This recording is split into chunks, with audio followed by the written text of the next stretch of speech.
ए सौरभ बबुआ विकास हो ए विजेश सुना ना ई कथी के भीड़ लागल बा हो। एक का नहीं जाना ई धनंजय धड़कन के प्रोग्राम में होता। अरे कौन धनंजय हम तो जानते नहीं की। अरे गनवा ना रहे पिया हम परदेश में चलेला हाथ फेरला से। अरे बाप रे बाप वो समय में तो हम जवानी जुड़ा गइल। अभी हम चलता उनको प्रोग्राम देखे रे दादा। चल चल तू होते के बुढ़ारी में चो। अरे चल ले बाबू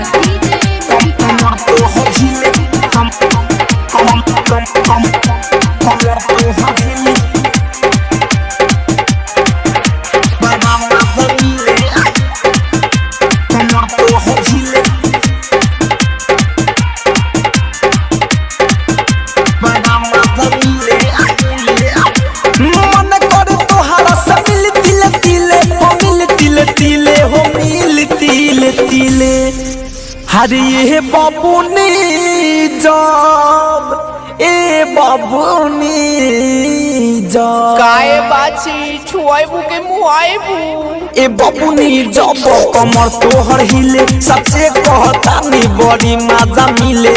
आओ में सट के देखै ना ए बाबूनी जब कमर तोहर हिले सबसे कहता नी बड़ी मजा मिले।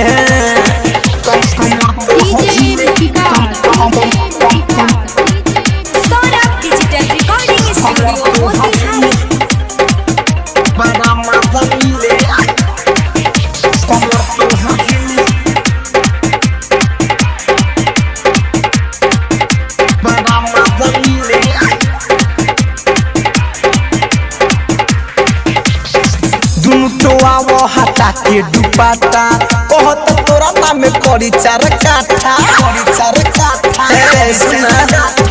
दुनु तो आवो हटा के दुपट्टा कहत तोरा नाम में करी चार काठा चढ़तानी ऊपर तू देहला गढीले हो देहला गढीले। हरे ये बाबूनी ए बाबूनी ए बबी आ ढिलबू तब न पीली अरे दादा ए बाबूनी जब कमर तोहर हिले सबसे कहता नी बड़ा मजा मिले। ढील दे बहुत मजा मिली। कमर तोहर हिले कमर तोहर हिले बड़ा मजा मिले। कमर तोहर हिले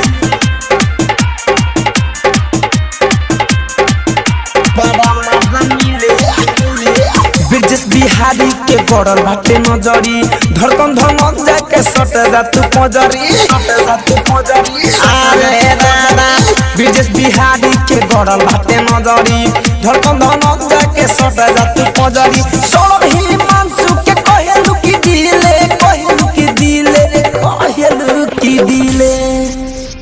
हरी पतर की ए बाबूनी अरे दे दो का हो जाए चिलवा मेनू हो। ए बाबूनी जब कमर तोहर हिले सबसे कहता नी बड़ा मजा मिले।